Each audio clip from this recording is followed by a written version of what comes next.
મિત્રો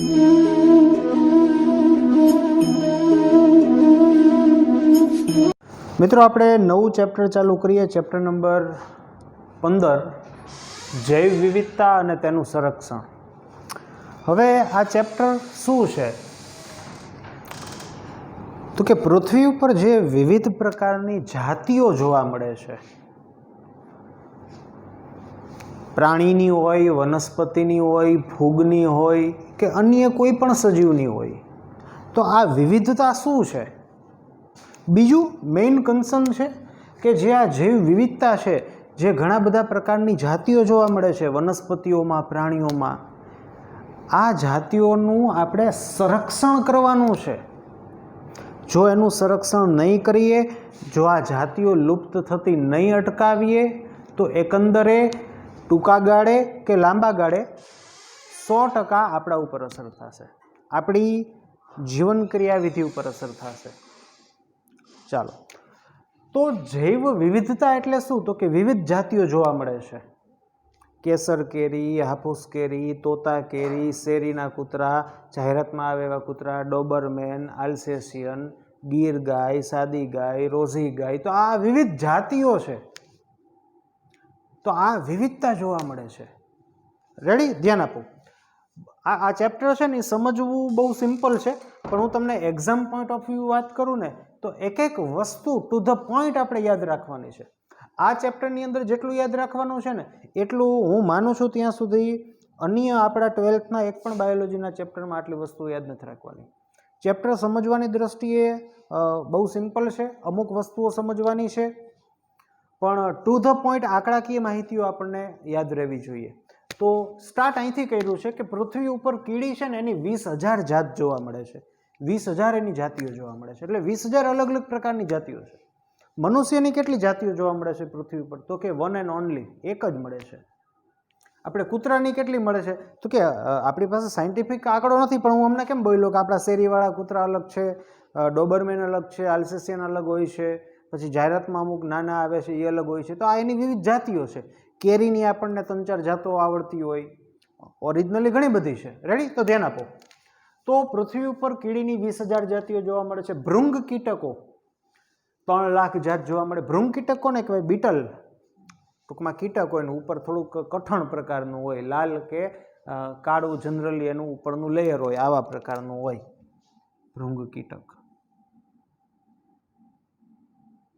રેડી? માછલીની 28,000, ઓર્કિડની 20,000 જાત જોવા મળે છે. બરાબર? પછી આપણને અમુક ક્વેશ્ચન પૂછ્યા છે કે એના જવાબ આપણને અમુક આ ચેપ્ટરમાં મળશે, અમુક ઉદ્વિકાસમાં મળશે કે આટલી બધી વિભિન્ન જાતિઓ કેમ છે? મહાન વિવિધતા પૃથ્વીની અંદર ઇતિહાસ સાથે જ અસ્તિત્વમાં પામેલ છે? ના, એની સાથે જ નથી. પૃથ્વીના ઉદ્વિકાસની મીન્સ કે પૃથ્વીનો જન્મ થયો એની સાથે જ નથી, પરંતુ ધીમે ધીમે ઉદ્વિકાસ પામી છે. ધીમે ધીમે વિવિધ જાતોનો વિકાસ થયો છે. આ વૈવિધ્ય આવ્યું કેવી રીતે? તો આના જવાબ આપણે ઉદ્વિકાસમાં સંકળાયેલા છે. જીવાવરણ માટે આ વિવિધતા કેવી રીતે અને શા માટે મહત્વપૂર્ણ છે? મહત્વપૂર્ણ એટલા માટે છે કે જેમ વધારે વનસ્પતિની જાતિઓ છે, પ્રાણીની જાતિઓ છે, તો એમ ખોરાક, આશ્રય કે અન્ય કોઈ ઉપયોગિતા જેને કહેવાય કે એ થાય. હું તમને સાવ સાદી રીતે કહું ને તો ધારો કે વનસ્પતિ, આપણે જે ધાન્ય છે એમાં વિવિધ પ્રકારના ધાન્ય જોવા મળે. ઘઉં છે, ચોખા છે, મકાઈ છે, બાજરી છે. હવે એની બદલે આટલી બધી વિવિધતાને બદલે એક જ વિવિધતા હોત ઘઉં, તો આપણે બધાને એના ઉપર ડિપેન્ડ રહેવું પડે. અને ન કરે નારાયણને એવું થાય કે ઘઉં નથી ઉગતા, કોઈ વખત એનામાં વૈશ્વિક લેવલે કોઈ રોગ આવી ગયો તો શું કરવાનું? અત્યારે શું પોઝિશન છે કે ધારો કે ઘઉં ન હોય તો આપણે ચોખા પણ ખાય, મકાઈ થ્રુ પણ મકાઈના પણ રોટલા થાય, આપણે ઝાડના રોટલા, મકાઈના રોટલા. તો એ ઓપ્શન છે. જૈવ વિવિધતા છે તો ઓપ્શન છે. વિવિધતા ઓછી હોય તો એની કાર્યકી અલગ હોત. યસ, કાર્યકી વિશે આપણે વધુ અન્ય ચેપ્ટરમાં અભ્યાસ કરશું. પણ જો જૈવ વિવિધતા ઓછી હોત ને તો અત્યારે જે દુનિયા ચાલે છે કે આ આને ખાય, આ આને ખાય, કે આપણે આવી રીતનું, તો એ અલગ હોત, એ આના જેવું ન હોત. જો વિવિધતા ઓછી હોત તો. વિવિધતા વધુ હોત તો પણ ચોઈસ અલગ હોત. શું આ વિવિધતાથી મનુષ્ય કેવી રીતે લાભ મેળવી શકે? તો મેં તમને કીધું કે વધારે વિવિધતા છે.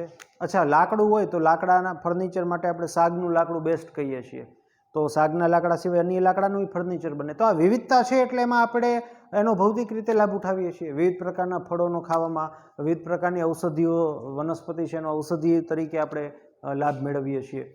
તો જેમ વિવિધતા વધુ છે એમ એના વિવિધ રીતે આપણે લાભ મેળવીએ છીએ. જો વિવિધતા જૈવ વિવિધતા ઓછી હોત, જાતિઓ ઓછી હોત, તો 100% જે આ લાભ મળે છે એ ઓછો મળે. બરાબર, ચાલો ધ્યાન આપો. હવે જૈવ વિવિધતા છે ને એ ફક્ત જાતિ સ્તરે જ નથી. જીવ વિજ્ઞાનનું જે આખું સંગઠન જે છે ને એ દરેક સ્તરે છે. જીવ વિજ્ઞાનનું સંગઠન ક્યાંથી સ્ટાર્ટ થાય? તો તમને ખ્યાલ હોય ને તો આવી રીતનું આપણે ભણતા કે પરમાણુ, પછી અણુ, પછી મહાઅણુ, જૈવ મહાઅણુ, મીન્સ કે પરમાણુનો અણુ છે એ અણુઓ જોડાઈને મહાઅણુ બને, મહાઅણુઓ જોડાઈને જૈવ મહાઅણુ બને, જૈવિક મહાઅણુ મીન્સ કે કાર્બોદિત, લિપિડ, પ્રોટીન, ન્યુક્લિક એસિડ જોડાઈને કોષ બને, કોષ જોડાઈને પેશી બને, પેશી જોડાઈને અંગ બને, અંગ જોડાઈને અંગતંત્ર બને, અંગતંત્ર જોડાઈને સજીવ બને. રેડી? સજીવોનો સમૂહ. પછી આવે ને વસ્તી, સમાજ, જૈવાવરણ. તો આખું જીવ વિજ્ઞાનનું સંગઠન છે. તો કવિ શું કહે છે કે ફક્ત જાતિ સ્તરે જ વિવિધતા નથી જોવા મળતી. આ જીવ વિજ્ઞાનનું આખું સંગઠન છે તે દરેક સ્તરે વિવિધતા જોવા મળે. પરમાણુઓ વિવિધ પ્રકારના છે, એમાંય વિવિધતા છે. અણુઓ વિવિધ પ્રકારના છે, મહાઅણુઓ વિવિધ પ્રકારના છે, જૈવિક મહાઅણુઓ વિવિધ પ્રકારના છે. એક પ્રકારના નથી. કાર્બોદિત, લિપિડ, પ્રોટીન, ન્યુક્લિક એસિડ એમાંય ઘણા બધા પાર્ટ્સ પડે. કાર્બોદિતમાં જુઓ તમે 3 કાર્બનવાળા, 5 કાર્બનવાળા, 6 કાર્બનવાળા, 4 કાર્બનવાળા હોય, 7 કાર્બનવાળા હોય. કોષોમાં વિવિધ પ્રકાર પડે. એક જ પ્રકારના કોષ નથી કે શેપ નથી, આકાર નથી. પેશીઓ વિવિધ પ્રકારની છે, અંગો, સજીવો વિવિધ પ્રકારના છે.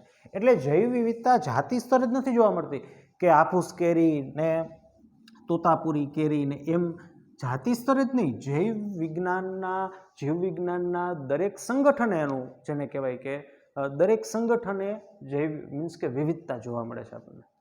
ચાલો, જૈવ વિવિધતા શબ્દ જે છે એનું સૌપ્રથમ પ્રયોજન કરનાર સામાજિક જીવ વૈજ્ઞાનિક શાસ્ત્રી એડવર્ડ વિલ્સન નામના વૈજ્ઞાનિકે કર્યું. તો આ બધા એક્ઝામ પોઈન્ટ ઓફ વ્યૂ આ બધી વસ્તુઓ યાદ રાખવાની છે. રેડી? હવે જૈવ વિવિધતા છે ને મિત્રો, એને સામાન્ય રીતે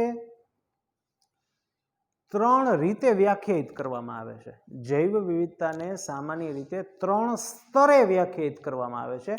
પહેલું છે જનીન વિવિધતા, જાતિ વિવિધતા એન્ડ પરિસ્થિતિકીય વિવિધતા. રેડી? તો આ વસ્તુ સમજવાની છે, સમજીએ. હવે જનીન વિવિધતા એટલે શું? તો કે મિત્રો, એક જ જાતિના સજીવ હોય ને, એક જ જાતિના સજીવ માં જોવા મળતી જનીનોની વિવિધતા, જોવા મળતી જનીનોની વિવિધતા ને જનીનિક વિવિધતા કહેવાય. સમજાવું. હવે મનુષ્ય હોય, આપણે આ દુનિયામાં જેટલા પણ મનુષ્ય છે આપણે બધા એક જ જાતિના છીએ, હોમો સેપિયન્સ સેપિયન્સ. પણ આજે દરેક મનુષ્ય જે છે દુનિયાની અંદર, બધા જ મનુષ્ય છે, એમાં ઘણા ખરા જનીનિક વિવિધતા અથવા તો જનીનો અલગ છે. હું તમને સાદું એક્ઝામ્પલ આપું ને તો મારું બ્લડ ગ્રુપ બી છે, મારી બાજુમાં બીજો કોઈ વ્યક્તિ ઊભો હોય, હવે એનું બ્લડ ગ્રુપ એ છે. જાતિ એક જ થઈ પણ એનું બ્લડ ગ્રુપ એ છે. શું કામ? તો કે એની અંદર બ્લડ ગ્રુપ એનો જનીન છે, જનીન ચેન્જ થયા. આને જનીનિક વિવિધતા કહેવાય. તો એક જ જાતિના સજીવોમાં અલગ અલગ જનીનો, બધા જ જનીનો અલગ હોય એવું નહીં, અમુક જનીનો અલગ હોય તો સેટ લક્ષણ બદલાઈ જાય. આ બાબતને જનીનિક વિવિધતા કહેવાય. ચાલો જો આનું એક એક્ઝામ્પલ આપ્યું છે. હિમાલય છે ને એની અંદર ઉગતી વનસ્પતિ રાઉલ્ફિયા સર્પેન્ટાઇના. રાઉલ્ફિયા સર્પેન્ટાઇના એટલે કે આને સર્પગંધા કહેવાય, સર્પગંધા. રેડી? હવે શું કહે છે કવિ કે રાઉલ્ફિયા સર્પેન્ટાઇના છે એ સપોઝ કે એક હિમાલયમાં ઉગે છે અને ધારો કે બીજી ગીરના જંગલમાં ઉગે છે, ગીરના જંગલમાં. અને આ બંને જે છોડવા એક જ જાતિના છે, પણ જો આમાં જનીનિક વિવિધતા જોવા મળતી હોય તો કયા લક્ષણોમાં ચેન્જીસ આવે? શું? જો હવે આ જે સર્પગંધા વનસ્પતિ છે ને એની અંદર એક એક્ટિવ કન્ટેન્ટ મીન્સ કે કોષોની અંદર રહેલું રસાયણ જેને કહેવાય રિસર્પિન. શું કહેવાય? રિસર્પિન. આ એક્ટિવ કન્ટેન્ટ છે. તો એવું બને કે હિમાલયની અંદર ઉગતી વનસ્પતિ જે છે ને એમાં કદાચ આ રિસર્પિન છે ને, રિસર્પિન એની જે બાયોલોજિકલ એક્ટિવિટી છે ને એ કદાચ વધુ હોઈ શકે. જ્યારે ગીરના જંગલમાં ઉગતું જે રિસર્પિન જે વનસ્પતિ છે એની અંદર જે રિસર્પિન છે ને એની બાયોલોજિકલ એક્ટિવિટી ઓછી હોઈ શકે. અને આવું કેમ કહું મિત્રો, તમે કેમેસ્ટ્રીમાં જે કિરાલિટીન ફિરાલિટીન બધું ભણો છો ને એ, હું તમને સાદું એક્ઝામ્પલ આપું ને તો તમને લિવોન ડેક્સ્ટ્રોમાં ખબર પડતી હોય તો કોઈ પણ કમ્પાઉન્ડ છે, ધારો કોઈ દવા છે એ લીવો ફોર્મમાં હોય અને ડેક્સ્ટ્રો ફોર્મમાં હોય તો એની બાયોલોજિકલ એક્ટિવિટી અલગ આવે. આજે તમે વારે વારે નામ સાંભળો છો લિવોફ્લોક્સાસિન એન્ટીબાયોટિક છે કે લિવોસેટ્રિજિન, તો એની અંદર એ તમને વધારે ખબર પડે મારાથી કે લીવો સ્ટ્રક્ચર હોય તો એનું આ બાજુ આમ છે ને ઓલું જમણી બાજુ હોય, ડેક્સ્ટ્રો જમણી બાજુ ને લીવો ડાબી બાજુ. તો કમ્પાઉન્ડ એકનું એક જ છે પણ એની અંદર અણુઓની ગોઠવણી એ બદલાય ને તો બાયોલોજિકલ એક્ટિવિટી બદલાય. તો આમાં ફેર શું હોય છે? રિસર્પિનનું રિસર્પિન જ છે પણ આની અંદર જે એના અણુઓ છે એની ગોઠવણી અલગ છે, આની અંદર ગોઠવણી અલગ છે, એટલા માટે શું થયું એની એક્ટિવિટી બદલાઈ જાય. અથવા તો જનીનિક વિવિધતાને લીધે એવું બને કે રિસર્પિન છે એ કદાચ જે હિમાલયમાં ઉગે છે એમાં એનું કન્ટેન્ટ વધારે હોય અને રિસર્પિન કે જે ગીરના જંગલમાં ઉગે છે એમાં એનું કન્ટેન્ટ ઓછું હોય, આવું પણ હોઈ શકે. જનીનિક વિવિધતા એટલે સજીવ આ હિમાલયમાં ગિરનારમાં બે એક જ છે, એક જ જાતિ છે, પણ જનીનિક વિવિધતાને લીધે આવા લક્ષણોમાં ડિફરન્સ આપણને જોવા મળે. આપણે હું જો તમને વાત કરું ને તો આપણને કીધું છે ટેક્સ્ટબુકમાં કે ચોખા જે છે ને ચોખા એની 50,000થી વધુ જનીનિક રીતે અલગ અલગ જાતિ જોવા મળે છે અને કેરી જે છે એમાં 1000થી વધુ જાતિ જો. તો આ કેરીની 1000થી વધુ એટલે તમારે ઓલી નથી સમજવાની કે હાફૂસ ને લંગડો ને તોતાપુરી કેરી એ નહીં, જનીનિક રીતે કીધું છે. એટલે આવું થાય આમાં જો કે કેસર કેરી હોય, કેસર તો એની જનીનિક રીતે 10 જાત આવતી હોય. હાફૂસ છે હાફૂસ તો એની જનીનિક રીતે બીજી 20 જાતિ હોય. આમ થઈને 1000 કીધા મિત્રો.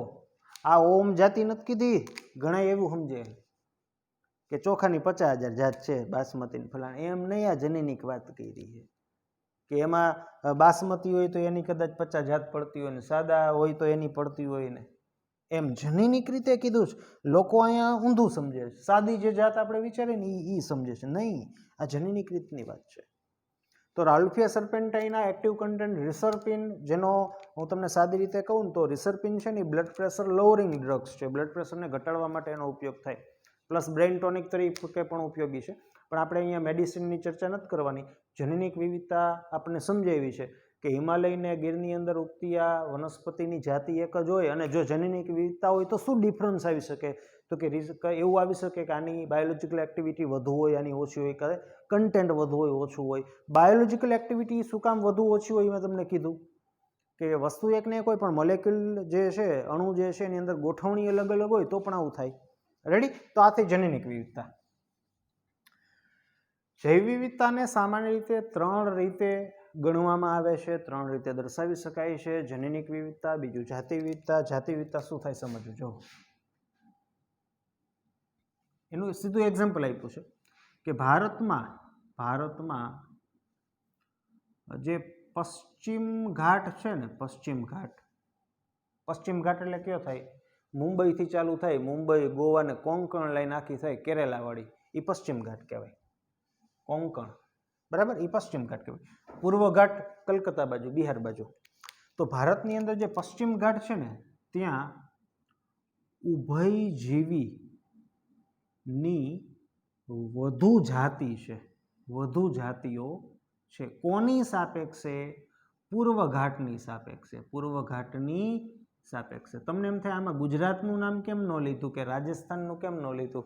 તો કે એનું એટલે ન લીધું હોય તો કે ભારતની અંદર જેને કહેવાય ને કે આ બે વિસ્તારો એવા છે કે જ્યાં, હું દેશી ભાષામાં કહું તો જંગલ જાજુ જોવા મળે, અથવા તો આ બે વિસ્તાર એવા છે કે જ્યાં જૈવ વિવિધતા વધુ જોવા મળે. હવે અહીંયા આપણે રાજસ્થાનની ચર્ચા કરીએ, ગુજરાતની ચર્ચા કરીએ, અહીંયા ક્યાં એવું કાંઈ જંગલ જેવું કાંઈ હતું તો તમને અહીંયા મળે વનસ્પતિ પ્રાણીની જાતિઓ. તો આને જાતિ વિવિધતા કહેવાય.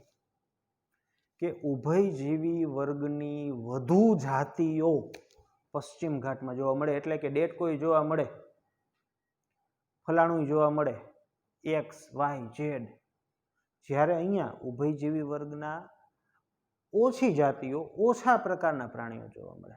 આને જાતિ વિવિધતા કહેવાય. ત્રીજું નિવસનતંત્રીય અથવા પરિસ્થિતિકીય વિવિધતા. હું એમ કહું કે ભારત છે, ભારત એની અંદર રણેય જોવા મળે, નદી જોવા મળે, ખારા સરોવર જોવા મળે, મીઠા સરોવર જોવા મળે, દરિયો તો જોવા મળે જ, પહાડો જોવા મળે, બર્ફીલા પહાડ જોવા મળે, બરફના મેદાન જોવા મળે, જંગલો એવા પહાડ જોવા મળે. તો આ નિવસનતંત્ર ઝાઝા થયા. પછી કમ્પેરિઝન કરું સાઉદી અરેબિયા, તો કે રણ જોવા મળે ખાલી, ક્યારેક ક્યારેક તળાવ હોય તો આર્ટિફિશિયલી એ લોકોએ બનાવ્યું હોય તો મળે, ને સમુદ્ર જોવા મળે. તો હું કહી શકું કે ભારત જે છે એની જૈવ વિવિધતા પરિસ્થિતિકીય અથવા નિવસનતંત્રીય વિવિધતા છે સાઉદી અરેબિયા કરતાં વધારે છે. યસ. અને જે સ્કેન્ડિનેવિયન દેશો છે, સ્કેન્ડિનેવિયન દેશો એટલે જોજો, સ્કેન્ડિનેવિયન દેશ, આપણે કેમ કહીએ ગલ્ફ કન્ટ્રીઝ, તો ગલ્ફ કન્ટ્રીઝમાં કોનો સમાવેશ થાય? આ બધું યુએઈ ને સાઉદી અરેબિયા ને કતાર ને ઓમાન ને એ બધું ગલ્ફ કન્ટ્રીઝ કહેવાય. તો સ્કેન્ડિનેવિયન દેશ એટલે શું? Norway, Sweden plus Denmark, Norway, Sweden plus Denmark, આ બધાને સ્કેન્ડિનેવિયન દેશ કહેવાય.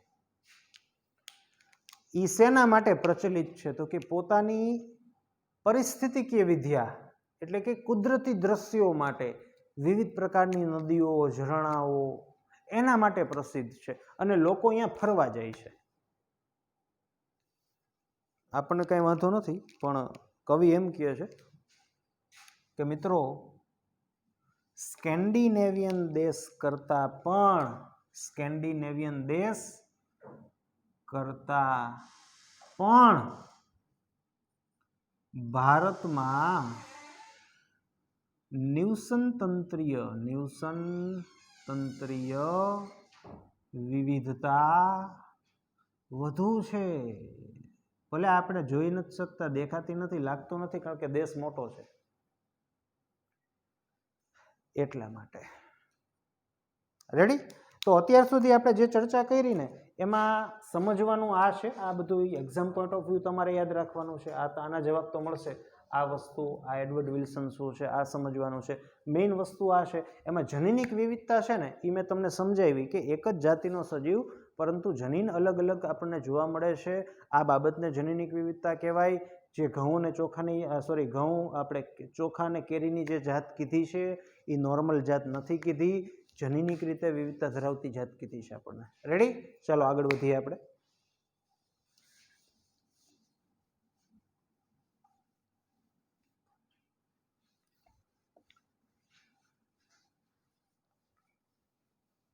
એક એક વસ્તુ એક્ઝામ પોઈન્ટ ઓફ વ્યૂ યાદ રાખવાની છે. પશ્ચિમ ઘાટ કરતાં પૂર્વ ઘાટમાં ઉભયજીવીઓ જે છે એની જાતિ વિવિધતા ઓછી છે, અથવા તો પશ્ચિમ ઘાટમાં ઉભયજીવીઓની જાતિ વિવિધતા વધુ છે. સ્કેન્ડિનેવિયન દેશો કરતાં પણ, નોર્વે, સ્વીડન, ડેનમાર્ક કરતાં પણ નિવસનતંત્રીય વિવિધતા ભારતની અંદર વધુ છે. તો આને પરિસ્થિતિકીય પ્રકારની જૈવ વિવિધતા કહેવાય. બરાબર? હવે આગળનો ટોપિક છે આપણો પૃથ્વી તથા ભારતની અંદર કુલ કેટલી જાતિઓ છે, કેટલી વિવિધતા છે. એમાં આપણે જોઈએ અત્યારે પૃથ્વી ઉપર શું છે હાલ હવાલ. રેડી? તો એક સંસ્થા છે જેને કહેવાય international union for conservation of nature and natural resources. આખું નામ યાદ રાખવું જરૂરી છે exam point of view. International union for conservation, conservation એટલે સંરક્ષણ, ઓફ નેચર એટલે કુદરત, એન્ડ નેચરલ રિસોર્સિસ કે એના દ્વારા જે રિસોર્સિસ પ્રાપ્ત થાય છે તે. એટલે દેશી ભાષામાં કહું ને તો આ સંસ્થા જૈવ વિવિધતા સાથે સંકળાયેલી, એનું ધ્યાન રાખતી, જાતિઓની સંખ્યા શું છે એને ગણતી, એની સાથે કનેક્ટેડ સંસ્થા છે. જેનો 2004ના રિપોર્ટ મુજબ એ લોકો પૃથ્વી ઉપર દુનિયામાં ટોટલ કેટલી વૈવિધ્યતા છે એનો યોગ્ય સમય એનો અહેવાલ લેતા હોય, અભ્યાસ કરતા હોય, ગણતરી કરતા હોય. પણ 2004ના IUCNના રિપોર્ટ મુજબ નિયરલી લગભગ 1.5 મિલિયનથી સહેજ વધુ વનસ્પતિ અને પ્રાણીની જાત છે. વનસ્પતિ અને પ્રાણીની જ વાત છે, અહીંયા બેક્ટેરિયાની વાત નથી કરી. તો આ બધી એક્ઝામ પોઈન્ટ ઓફ વ્યૂ મહત્વની વાતો છે મિત્રો. આમાં સમજવાનું ઓછું છે અને ધ્યાન રાખવાનું વધારે છે. પછી શું કહે છે કવિ કે ઉષ્ણકટિબંધ છે ને એની સાપેક્ષે સમશીતોષ્ણ વિસ્તાર છે, એના દેશો છે, એમાં જાતિ વિવિધતા અથવા તો જે ગણતરી કરવાની છે ને એ લગભગ પરિપૂર્ણ અને આરે છે. એનું કારણ શું છે તો કે ઉષ્ણકટિબંધ હોય ને અહીંયા જૈવ વિવિધતા વધારે હોય કમ્પેર ટુ સમશીતોષ્ણ કટિબંધ. આવું કેમ એ આપણે ભણવાનું છે. એટલે આ જે જાતિ છે ને મિત્રો આટલી નથી હો, જાજી છે. વનસ્પતિ અને પ્રાણીઓની જાતિ વિશ્વમાં વધારે છે. આટલી તો આપણે ગણી અથવા આટલી આપણને જાણ છે. હજી તો ઘણી બધી જાતિઓ શોધવાની બાકી છે. એમાંય ખાસ ક્યાં બાકી છે તો કે ઉષ્ણકટિબંધીય વિસ્તાર છે ને એમાં વધારે બાકી. શું કામ તો કે ઉષ્ણકટિબંધીય વિસ્તારમાં જૈવ વિવિધતા વધુ જોવા મળે. એનું કારણ શું છે એ પણ ભણશું. એટલે એમાં વધારે બાકી છે. કેમ કોઈ મોટો સબ્જેક્ટ હોય તો એનું લેસન વધારે બાકી હોય એના જેવી વાત છે. રેડી? ધ્યાન આપો. હવે કોઈ વિસ્તાર હોય એની અંદર ખરેખર જાતિઓની સંખ્યા કેવી રીતે ગોતવામાં આવે છે. બહુ ઇન્ટરેસ્ટેડ વાત અહીંયા આપણને રજૂ કરી છે ટેક્સ્ટ બુકમાં. હું તમને સમજાવું કે કોઈ જગ્યાએ ખરેખર કેટલી જાતિ છે એનો અંદાજ લોકો કેવી રીતે આપે. શું એક એકને ગણે? ના, એક એકને નથી ગણતા. એની એક ટેકનિક છે, એનું સૂત્ર છે, એની ફોર્મ્યુલા છે. શું છે હું સમજાવું. જો કે કોઈ વિસ્તારમાં જાતિની સંખ્યા એનો અંદાજો કેવી રીતે આપવામાં આવે, કેવી રીતે શોધવામાં આવે. ધ્યાન આપો. જો શું કરે આ લોકો, સપોઝ કે આ એક વિસ્તાર છે. આ વિસ્તાર છે ને એની અંદર ધારો કે વનસ્પતિ એની એ લોકોને 500 જાતિઓ મળી અલગ અલગ. લીમડો, બાવળ, ફલાણું, આ તે, કેરી, ચીકુ, ચીકુની 4 જાત, કેરીની 5 જાત. રેડી? આ અલગ અલગ જાતિ. પ્રાણી જે છે એની સપોઝ કે આ લોકોને 1500 જાતિઓ મળી. અને કીટક જે છે, કીટકને ઇન્ક્લુડ નથી કર્યા. પ્રાણી કીટકમાં જ આવે, કીટકને ઇન્ક્લુડ નથી કર્યા. એટલે એની ધારો કે એને મળી 2500 જાત. રેડી? હવે વૈજ્ઞાનિક શું કરે ખબર? રેશિયો કાઢે. હવે આનો રેશિયો આમ થાય 1:3 શું થાય બોલો? 5. આ રેશિયો નીકળો આવો. રેડી? આવો રેશિયો કાઢી લઈએ. હવે શું કરે? હવે આ અન્ય વિસ્તાર છે, અન્ય વિસ્તાર. હવે અહીંયા આ લોકોએ તારણ આપવાનું છે. એટલે એ શું કરે? એ ધારો કે વનસ્પતિ છે ને એને જો આ વિસ્તારમાં કરી લઈએ અવલોકન કે વનસ્પતિની અહીંયા ધારો કે આપણને 300 જાત મળી. હવે આ રેશિયો અહીંયા એપ્લાય કરે. વનસ્પતિની 300 જાત મળી તો એ પ્રાણીની કેટલી મળે તો કે આમાં રેશિયો 1:3 નો છે તો તંતરી 9 એટલે 900 થાય ને. તો એ આવી રીતે અંદાજો મારી દે કે પ્રાણીની 900 જાત મળે. કીટકની કેટલી મળે? મારો તો અંદાજ કેટલું થાય? 1500. રેડી? ફાઇનલ ને? 5×15 બરાબર 1500. એટલે આવી રીતે એ પેલા કોઈ જગ્યાએ રેશિયો આવું ગણી લઈએ વનસ્પતિ, પ્રાણી, કીટકનો. પછી આ રેશિયો છે ને અન્ય જગ્યાએ એપ્લાય કરી લઈએ. એમાં ગમે એકાદાની ગણતરી કરીએ. આવી રીતે જેને કહેવાય અંદાજો મારવામાં આવે. બરાબર? તો આ બહુ મહત્વનો છે. ટેક્સ્ટબુકમાં શબ્દો છે એનો મેં દેશી મિનિંગ તમને સમજાવ્યો. એટલે ઘણી બધી જાત છે. શોધાયેલી જાત 1.5 મિલિયનથી સહેજ વધુ છે, નિયર અબાઉટ એટલી છે. તો કુલ પૃથ્વી ઉપર કેટલી જાતિ હશે એનો અંદાજ વૈજ્ઞાનિકો દ્વારા 20 થી 50 મિલિયન જેટલો છે એવું માનવામાં આવે છે. પણ એક અન્ય વૈજ્ઞાનિક રોબર્ટ મે, જો આ દરેકે દરેક બાબત એક્ઝામ પોઈન્ટ ઓફ વ્યૂ આપણે યાદ રાખવાની છે. IUCN નું પૂરું નામ, કઈ સાલમાં, આ કોની. રેડી? પછી આ કેવી રીતે કરવામાં આવે છે, પૃથ્વી ઉપર કુલ જાતિનો અંદાજ. શ્રીમાન રોબર્ટ મેના મત અનુસાર કેટલી છે? 7 મિલિયન. આ બીજા બધાએ કીધું. આને શું કીધું? આ તો આપણે ગણેલી છે. આ બધા અંદાજ છે. આ બધા. રેડી? ચાલો. હવે જેટલી પણ આ જાતિઓ છે ને એમાંની આ પૃથ્વી ઉપર જેટલી પણ જાતિ છે પ્રાણીની અને વનસ્પતિની, એમાંની મોટા ભાગની જાતિઓ 70% વધુ જાતિ પ્રાણીની છે. એટલે પ્રાણી છે ને એમાં તમને વિવિધ વેરાયટી જોવા મળે. આલ્સેશિયન કૂતરા ને, ડોબરમેન કૂતરા ને, જંગલી શિયાળ ને, સિટીવાળું શિયાળ ને, ઓલું શિયાળ ને, આફ્રિકાના સિંહ ને, ગીરના સિંહ ને, કેરળના હાથી ને, આફ્રિકાના હાથી ને, ઓસ્ટ્રેલિયાના હાથી ને, લેમુર પ્રકારના વાંદરા ને, ઓલા પ્રકારના વાંદરા. તો પ્રાણીની તમને વધારે જાત જોવા મળે કમ્પેર ટુ વનસ્પતિ 22%. પ્રાણીમાં આપણે ચોથા ચેપ્ટરમાં 11મા ધોરણમાં આવતો કે કીટક છે ને એ સૌથી મોટામાં મોટો સમુદાય છે જાતિની દ્રષ્ટિએ. તો પ્રાણીની મિત્રો જે 70% છે ને એમાં 70% જ ખાલી કીટક છે.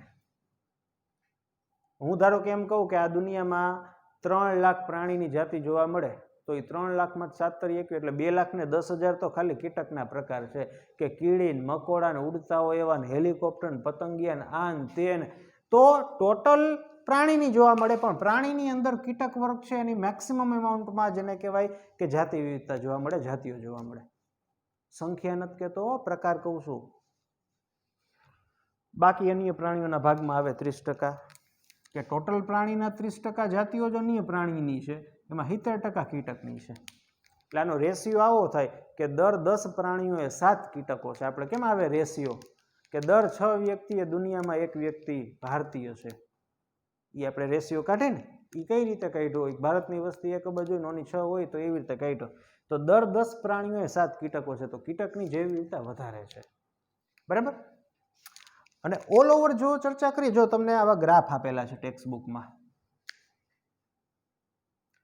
એક્ઝામ પોઈન્ટ ઓફ વ્યૂ બહુ મહત્વના છે. ભલે મેં અહીંયા નાનકડું અમથું સર્કલ કરીને દોરી નાખ્યું હોય કે તમે પ્રાણીનો ગ્રાફ જોશો ને તો કીટકનો જે પોર્શન છે એ બહુ મેક્સિમમ છે, પછી મૃદુકાય, સ્તરકવચીઓ અને અન્ય પ્રાણીઓ. આ બહુ મહત્વનો ગ્રાફ છે. પછી તમને સસ્તનનું કીધું હોય ને, સોરી પૃષ્ઠવંશીનું કીધું હોય ને તો માછલી છે, સસ્તન છે, પક્ષીઓ છે, સરીસૃપ છે, ઉભયજીવી છે, આ બધું ધ્યાન રાખવાનું કે આપણે પૃષ્ઠવંશી કીધું તો એમાં અડધો અડધ માછલીની જાતિઓ છે. પછી તમને ટેક્સ્ટ બુકમાં વ્યવસ્થિત દેખાશે જ, હું કહી જ દઉં કે સસ્તન ઇઝ ઇક્વલ ટુ ઉભયજીવી, મીન્સ કે સસ્તન ને ઉભયજીવીની જાતિઓ નિયરલી સરખી છે અને પક્ષીઓ અને સરીસૃપ છે એની જાતિઓ સરખી છે. એ રીતે વનસ્પતિનું આપ્યું, ફૂગને વનસ્પતિમાં આવરી લીધી તો ફૂગની જાતિઓ બહુ વધારે છે. ખાલી આપણે 5 ઓલી વનસ્પતિઓ ગણીએ તો આવૃત બીજધારીની જાતિઓ વધારે છે. અને આપણે ટેક્સ્ટ બુકમાં કીધું છે કે ફૂગની જે જાતિ છે ને તે મત્સ્ય, ઉભયજીવી, સરીસૃપ અને સસ્તનની જે જાતિઓ છે ને એનાથી પણ વધુ છે, ગ્રેટર ધેન. તો આ બધું એક્ઝામ પોઈન્ટ ઓફ વ્યૂ ધ્યાન રાખવાનું છે. રેડી? આ ચાર્ટ્સ કે હવે આમાં ફૂગનો એરિયા વધારે છે કે આવૃતનો, તો એ તમને ખબર હોવી જોઈએ તો કે ફૂગનો છે. રેડી? તો આ આપણે વાત થઈ પૃથ્વી ઉપર શું વિવિધતા છે. તો આવી જ રીતે આપણે વાત કરવાની છે કે ભારતની અંદર શું જૈવ વિવિધતા છે. રેડી? તો એ આપણે નેક્સ્ટ સેશનની અંદર આપણે એની ચર્ચા કરશું. પણ અત્યાર સુધી જે આપણે ભણ્યા એમાં જે આંકડાકીય માહિતીઓ છે એ બધી પરફેક્ટલી આપણને ખ્યાલ હોવો જોઈએ. જે સમજવાની અમુક વાત છે, જૈવિક વિવિધતા શું છે એ પણ આપણે સમજવાનું છે. તો મળીએ મિત્રો ફરીથી નેક્સ્ટ લેક્ચરમાં.